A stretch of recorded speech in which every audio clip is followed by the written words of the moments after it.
Sempre me vangloriei da minha coragem e desejo de aventura. Aos 27 anos, havia percorrido o Brasil de norte a sul, pegando carona e documentando minhas experiências em um blog. O ronco de um motor diesel e o balanço da cabine de um caminhão já eram familiares para mim. Entretanto, uma viagem em particular mudou tudo. Uma tarde opressivamente quente em dezembro, me encontrou à beira de uma estrada no Mato Grosso. O sol implacável fazia o asfalto borbulhar e a paisagem parecia se distorcer em ondas de calor. A sensação de desolação era palpável e minha sombra era a única companhia. Foi então que um caminhão, de aparência velha e desbotada, com janelas empoeiradas, parou diante de mim. Através do vidro sujo, pude perceber um homem com olhos fundos e um olhar que oscilava entre curiosidade e malícia. "Precisa de uma carona?" ele perguntou, a voz profunda e rouca, como se tivesse acabado de acordar de um longo sono. Instintivamente, senti um arrepio na nuca, mas a ideia de passar mais horas sob aquele sol me fez ignorar meu sexto sentido. "Estou indo para Goiás", respondi hesitante. Ele acenou em aprovação e abriu a porta, que rangeu de forma agourenta. Ao entrar na cabine, notei um odor peculiar, uma mistura de óleo queimado, tabaco e algo mais que não consegui identificar. O interior estava escuro, com cortinas pesadas bloqueando a luz do dia. A estrada desaparecia rapidamente sob nossas rodas e, ao cair da noite, o silêncio foi interrompido por suas histórias. Ele falou de locais onde coisas inexplicáveis aconteciam, de sombras que cruzavam a estrada e de almas perdidas. Mas o relato mais perturbador foi sobre uma mulher que ele jurou ter visto várias vezes, pedindo carona à beira da estrada, sempre com a mesma aparência, como se nunca envelhecesse. "Ela tem olhos como os seus", ele murmurou com um sorriso. A claustrofobia se instalou em mim e me arrependi de cada escolha que me levou àquele momento. Meu coração pulava quando ele, abruptamente, desviou da estrada principal, entrando em um caminho de terra esburacado, rodeado por uma floresta densa. "Onde estamos indo?" Minha voz tremia. Ele não respondeu. Ao invés disso, apontou para um amuleto pendurado no retrovisor, um objeto estranho, feito de ossos e penas. Eu podia jurar que ouvia sussurros vindos dele. Meu pânico aumentou quando o caminhão parou em uma clareira. Ele desligou o motor e o silêncio foi ensurdecedor. Do bolso, ele tirou uma faca de aparência antiga, o cabo cravejado de símbolos desconhecidos. Justo quando acreditava que meu fim estava próximo, faróis iluminaram a clareira. Outro caminhão surgiu e de sua cabine desceu um homem alto, com olhos determinados. O homem não disse uma palavra, apenas avançou sobre o caminhoneiro que me capturara, desferindo um golpe que o fez cair inconsciente. Ele correu até mim verificando se eu estava bem. Mais tarde descobri que se chamava João e estava rastreando aquele caminhoneiro por suspeitas de rituais e desaparecimentos na região. Agradeci a João que me levou a salvo até Goiás. Ele apenas pediu que eu compartilhasse minha história para alertar outros sobre os perigos da estrada. Aquela experiência me assombrou por anos. A estrada pode oferecer liberdade, mas também esconde perigos inimagináveis, e eu estava determinada a nunca mais esquecer isso.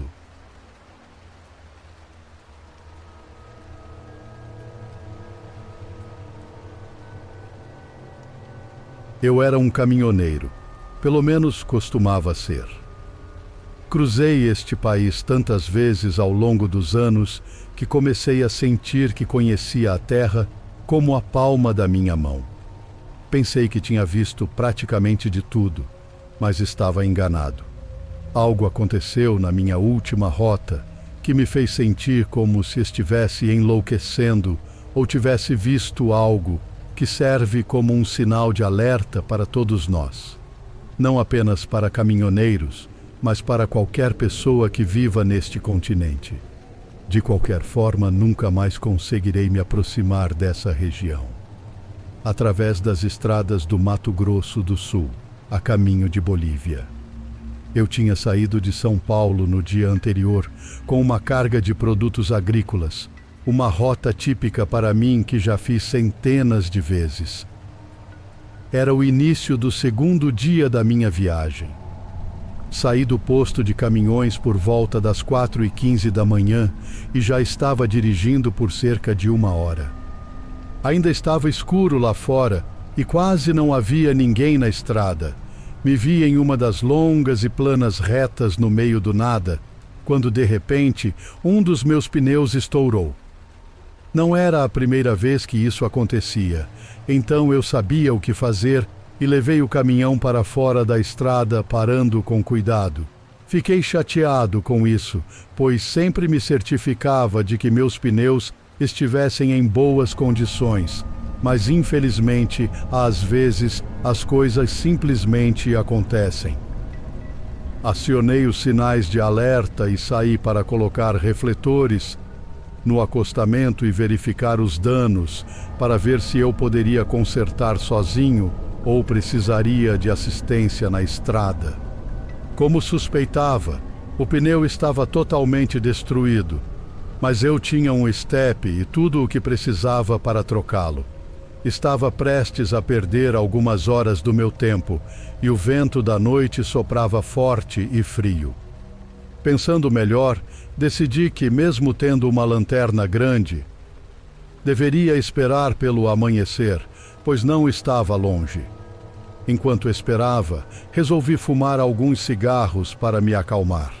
Abri a porta do lado do passageiro para bloquear o vento e me sentei no degrau olhando para a imensa escuridão e todas as estrelas enquanto fumava.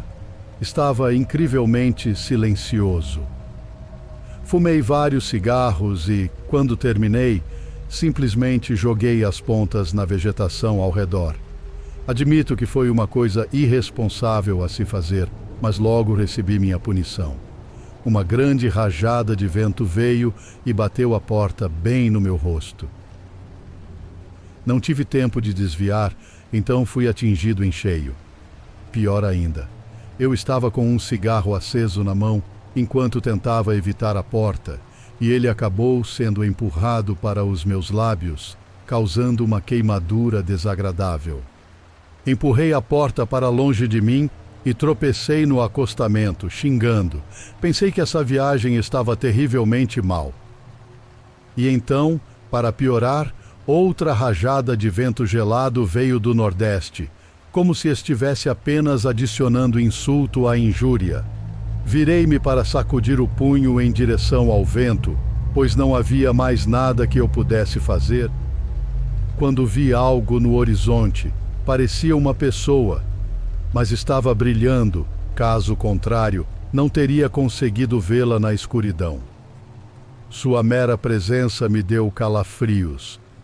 Estava parada no topo de uma pequena elevação em que eu estava, talvez a 1 quilômetro ou 1,5 quilômetros.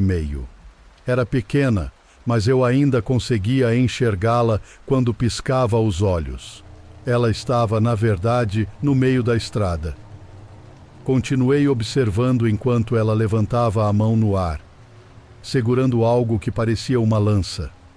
Gradualmente, mais pessoas começaram a aparecer atrás dela, dos lados, todas brilhando da mesma forma impossível.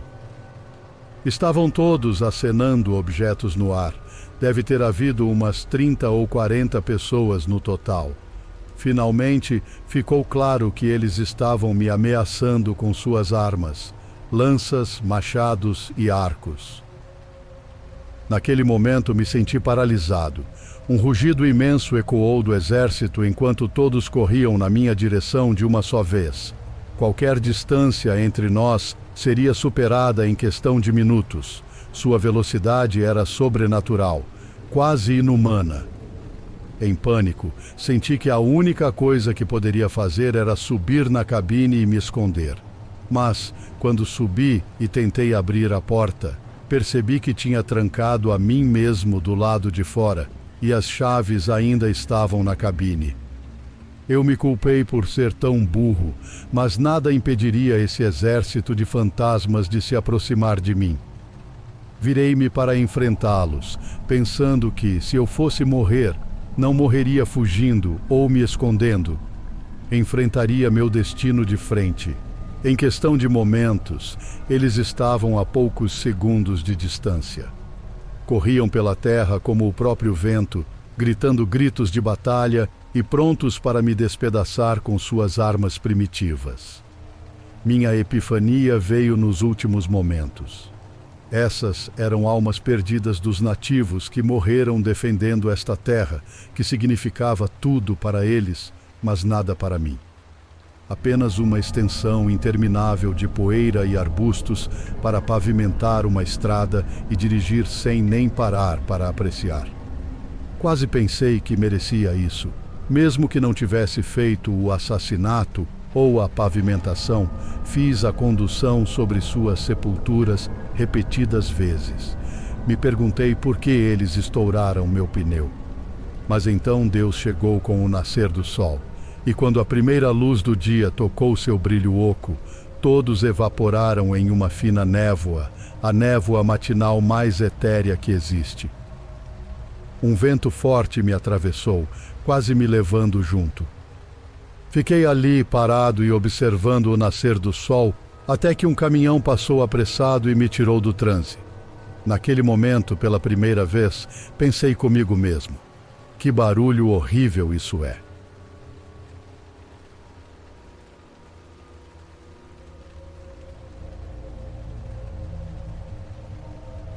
Após tantos anos na estrada, sempre achei que nada poderia me surpreender ou assustar.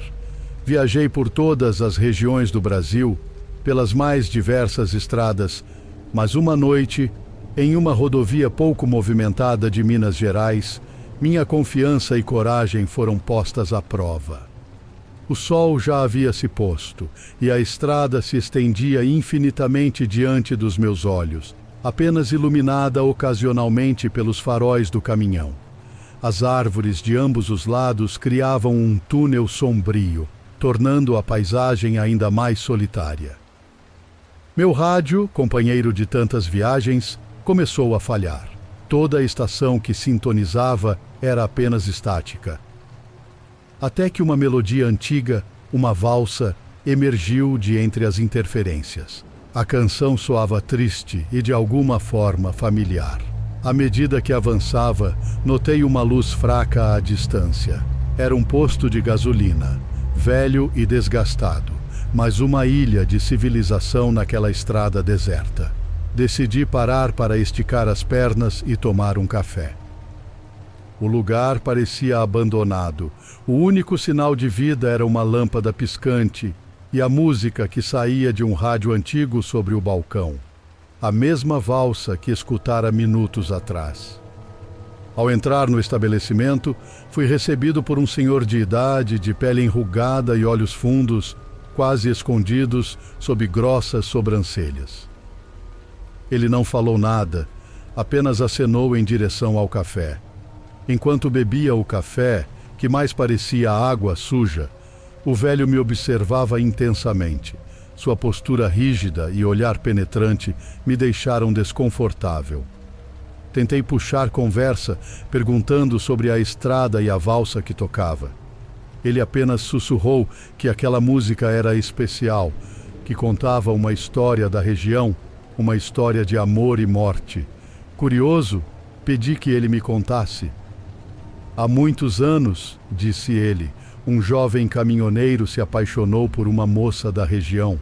Eles costumavam se encontrar no próprio posto onde estávamos. Mas o pai da moça, um homem rígido e cruel, descobriu o relacionamento e, em um acesso de fúria, assassinou o jovem sob a luz do posto. A moça, devastada, tirou a própria vida dias depois, dançando a valsa que tanto amava antes de se enforcar em uma árvore próxima. Chocado com a história, olhei ao redor e tudo parecia mais sombrio. Foi quando percebi um retrato antigo pendurado na parede.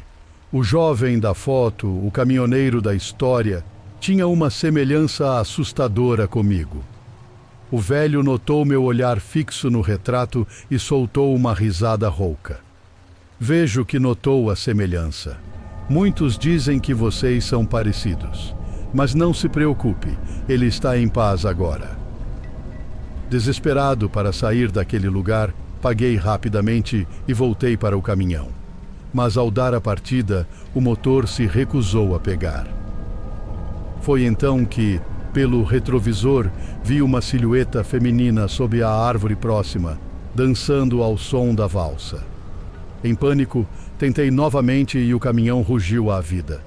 Acelerei o máximo que pude, deixando o posto e sua história assustadora para trás. Mas mesmo agora, sempre que fecho os olhos, vejo a moça dançando sob a árvore e ouço a melodia daquela valsa, me lembrando da estrada solitária de Minas Gerais e da noite em que quase me tornei parte de sua lenda.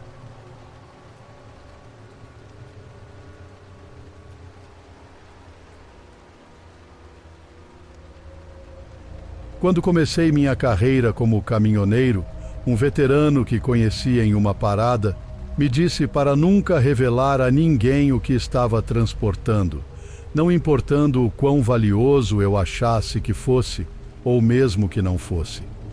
Na época, achei que era apenas paranoia de alguém mais velho, pois nunca tinha ouvido falar de roubos a caminhões sendo um problema real. No entanto, deveria ter levado a sério o conselho desse veterano. Eu estava apenas começando como caminhoneiro e estava adorando a profissão. Agora estou praticamente impedido de continuar nesse ramo pelo resto da vida, a menos que consiga economizar dinheiro suficiente para comprar meu próprio caminhão em vez de alugá-lo sob um contrato. Meus problemas começaram quando comecei a dirigir durante a noite para evitar o tráfego e ter viagens mais tranquilas. Muitos me disseram que isso era bom, até a noite em que quebrei por volta das 2 da manhã no meio do nada. No entanto, descobri que dirigir durante a noite me tornava vulnerável, e não apenas por essa razão. Uma noite, decidi fazer uma parada em um dos lugares de descanso mais suspeitos em que já estive. Eram cerca de 3 horas da manhã, e eu precisava descansar antes de seguir viagem. No entanto, não esperava que o lugar fosse tão sombrio quanto era. Parecia quase abandonado, com poucas pessoas paradas ali. Deveria ter seguido meu bom senso e continuado até a próxima parada, mas não estava com vontade. Estacionei, fiz minhas necessidades e descansei por alguns minutos. Foi então que vi uma máquina de venda e decidi conferir, pensando em comprar um salgadinho ou um café. Estava procurando algo para comprar quando um homem saiu do banheiro e se aproximou de mim. Ele parecia fazer parte de uma gangue de motoqueiros com sua jaqueta de couro e tatuagens. "Não se preocupe", ele disse. "Elas estão todas quebradas." "Bem, eu não preciso mesmo de nada disso", respondi. O homem então colocou a mão no casaco e meu coração deu um pulo. No entanto, em vez de sacar uma arma, ele tirou uma garrafa e me ofereceu. "Isso é o que você realmente precisa, não é?" ele perguntou. "Ah, não, obrigado. Tenho clientes para atender na estrada", respondi. "Como quiser", disse o homem, dando de ombros, e deu um gole na garrafa. "Então, boa noite", falei enquanto me virava e começava a voltar para o meu caminhão. O homem não me seguiu, mas também não aceitou que eu queria encerrar a conversa. "Esse é o seu caminhão ali fora?", ele gritou, parando e se virando para olhar. "Sim", respondi. "O que você está transportando?", ele perguntou. Foi nesse momento que me lembrei do conselho daquele veterano. Nunca deixe ninguém saber se você está transportando algo valioso em seu reboque. Fiquei momentaneamente confuso, procurando uma mentira que parecesse verdadeira. Oh, apenas papel higiênico, finalmente respondi. Somente papel higiênico, hein? O homem riu e sorriu.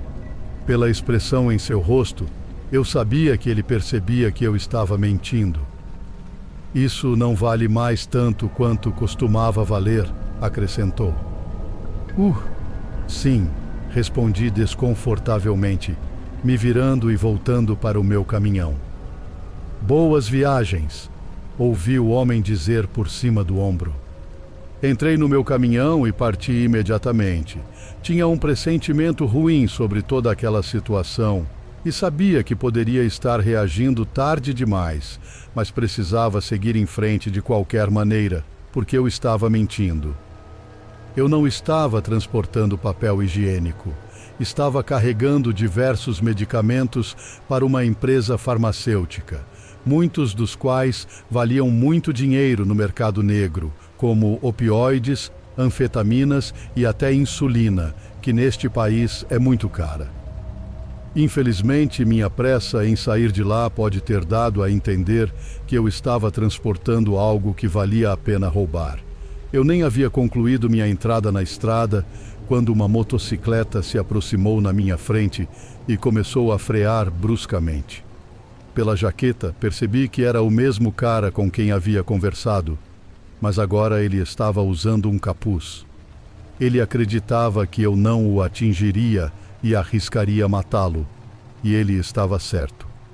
Diminuí a velocidade e, antes que percebesse, estava cercado por carros à esquerda, empurrando-me para o acostamento. Continuei mesmo na pista irregular e por um momento pensei que poderia ter uma chance. A motocicleta à minha frente saiu do caminho, mas segundos depois, uma van branca e surrada se posicionou no lugar dela e freou bruscamente. Colidi na traseira da van e, em um momento de raiva, decidi acelerar ao máximo e empurrá-la para fora do meu caminho. No entanto, quando olhei pela janela do motorista, o homem na moto estava ao lado do da van, que estava bloqueando o meu caminho, apontando uma arma diretamente para mim. Em pânico, virei o volante para a esquerda, fazendo a van e o motoqueiro recuarem, mas eles não desistiram. De repente, o motoqueiro disparou a arma. A bala passou por cima da van e se alojou em algum lugar do teto, mas felizmente errou o alvo. Logo depois, o passageiro da van se inclinou pela janela com uma espingarda e atirou nas minhas rodas dianteiras, estourando-as instantaneamente. Nesse ponto, eu sabia que seria morto se não parasse, então finalmente desisti.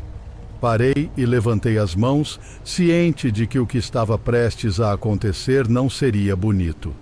Em questão de segundos, eles começaram a bater na cabine e gritar para que eu abrisse as portas, ameaçando arrombá-las e me matar.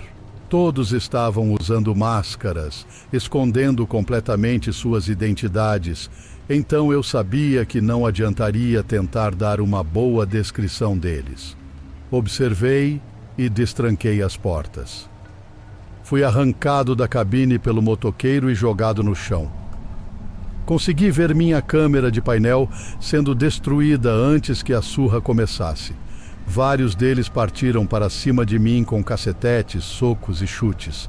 Tentei proteger minha cabeça com os braços e as mãos, mas não consegui resistir por muito tempo, até que desmaiei. A última coisa que me lembro é de ter sido espancado brutalmente. Acordei no hospital algumas semanas depois, com todos ao meu redor dizendo que achavam que eu não sobreviveria. Tinha o crânio quebrado, órbita ocular destruída, dentes faltando, mandíbula quebrada, costelas rachadas, órgão perfurado e sangramento interno, além de um corpo repleto de hematomas e cortes. Dizem que fui encontrado em uma vala por um pastor 3 horas depois. O médico disse que, se tivesse demorado mais 1 hora, teria morrido devido a um inchaço no cérebro ou sufocado com meu próprio sangue. É realmente um milagre que eu tenha sobrevivido. No entanto, a investigação policial não avançou muito, infelizmente. O grupo pegou o caminhão com o pneu furado, levou-o para uma clareira na floresta próxima à estrada, revirou a carga em busca de itens valiosos e pegou tudo. Depois, o abandonaram e fugiram. Foram identificados suspeitos com base em impressões digitais e no meu relato dos eventos, mas a gangue continua solta. Eles podem estar em qualquer lugar do país neste momento. A recuperação foi e continua sendo uma estrada longa e difícil para mim. E, é claro, tive que entrar com um pedido de falência devido às dívidas médicas, porque sinceramente não vou pagar por isso.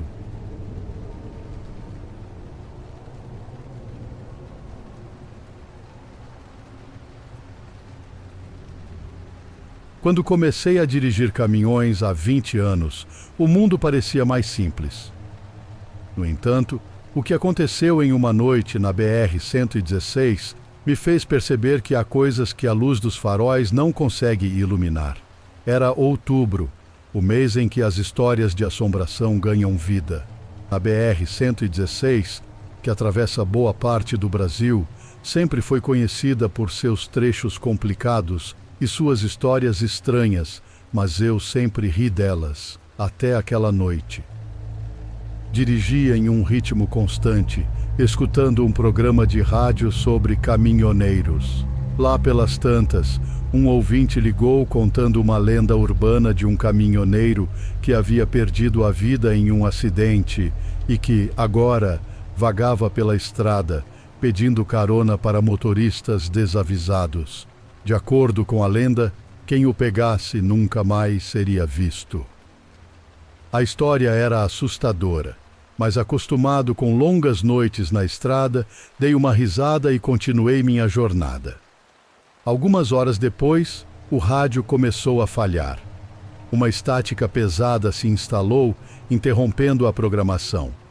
Ajustei os botões tentando sintonizar, mas só consegui captar um murmúrio distante que dizia repetidamente: "Carona, por favor, carona."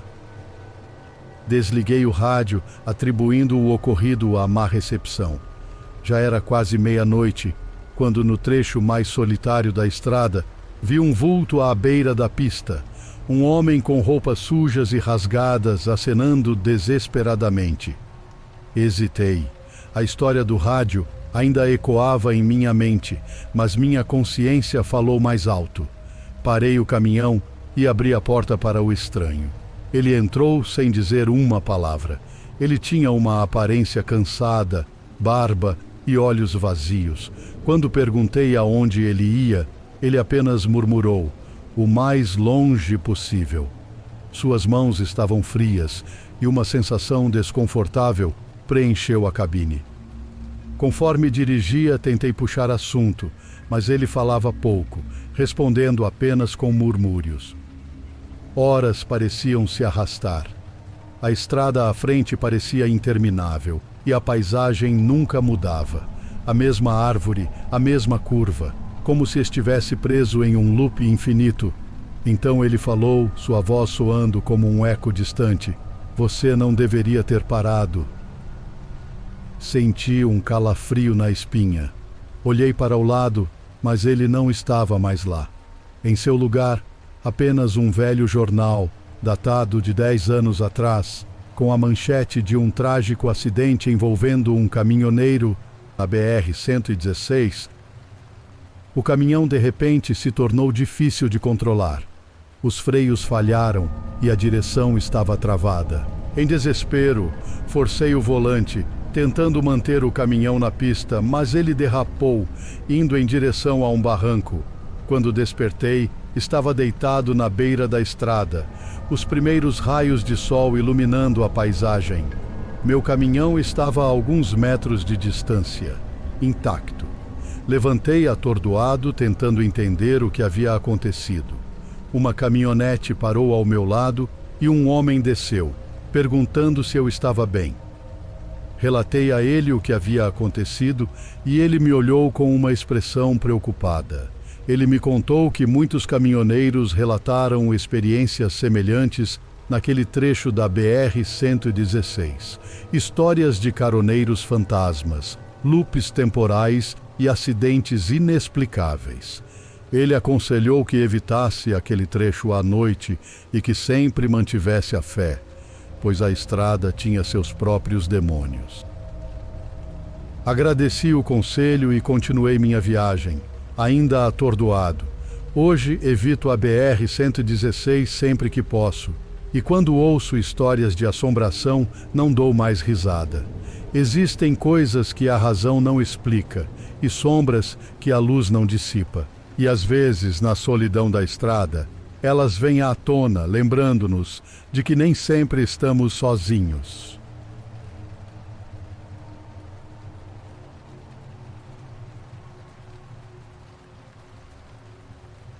Como uma motorista de caminhão, tenho que ser extremamente cautelosa na estrada, pois qualquer descuido, mesmo que por alguns segundos, pode resultar em ferimentos graves. Não estou dizendo isso de forma hipotética. Certa vez, enquanto estava parada em uma área de descanso, fazendo verificações de rotina no meu veículo, percebi algo suspeito. Um homem estranho vagando pelo estacionamento dos caminhões. Na época, não dei muita importância, pois estava prestes a partir em breve. Após garantir que tudo estava em ordem, entrei na minha cabine e tranquei as portas, acreditando que estava segura. Tirei 1 minuto ou 2 para mexer no meu celular e selecionar um podcast antes de pegar a estrada. Tudo seguiu como de costume nas próximas horas. Depois, precisei abastecer. Cheguei a um posto de gasolina e comecei a encher o tanque do lado do motorista, completamente alheia a qualquer problema. No entanto, enquanto estava do outro lado organizando o espaço no banco do passageiro, pensei ter ouvido o som da minha porta sendo aberta e fechada. Interrompi o abastecimento, verifiquei ao redor e até mesmo olhei dentro da cabine para ver se alguém estava lá, mas não vi nada. Deixei isso de lado, mas me lembrei de ser mais diligente em relação ao travamento das portas, mesmo quando saísse apenas para abastecer.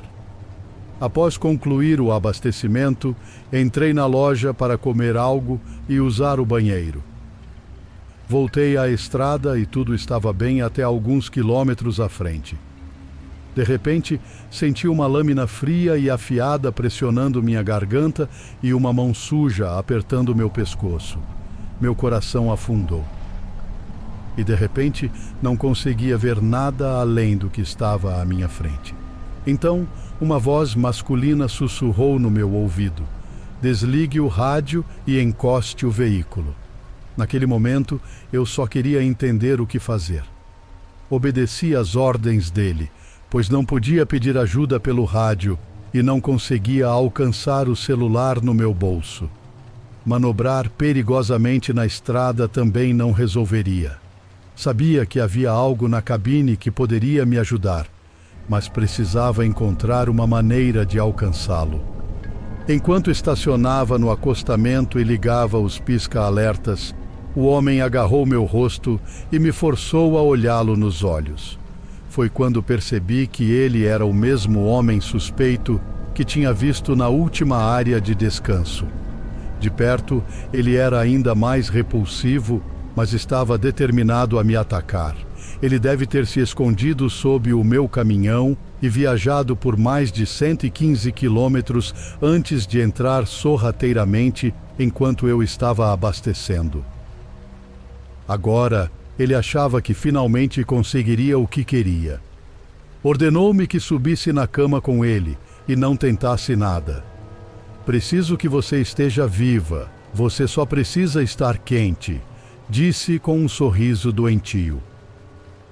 Isso me arrepiou e quase vomitei em seu rosto, mas me segurei.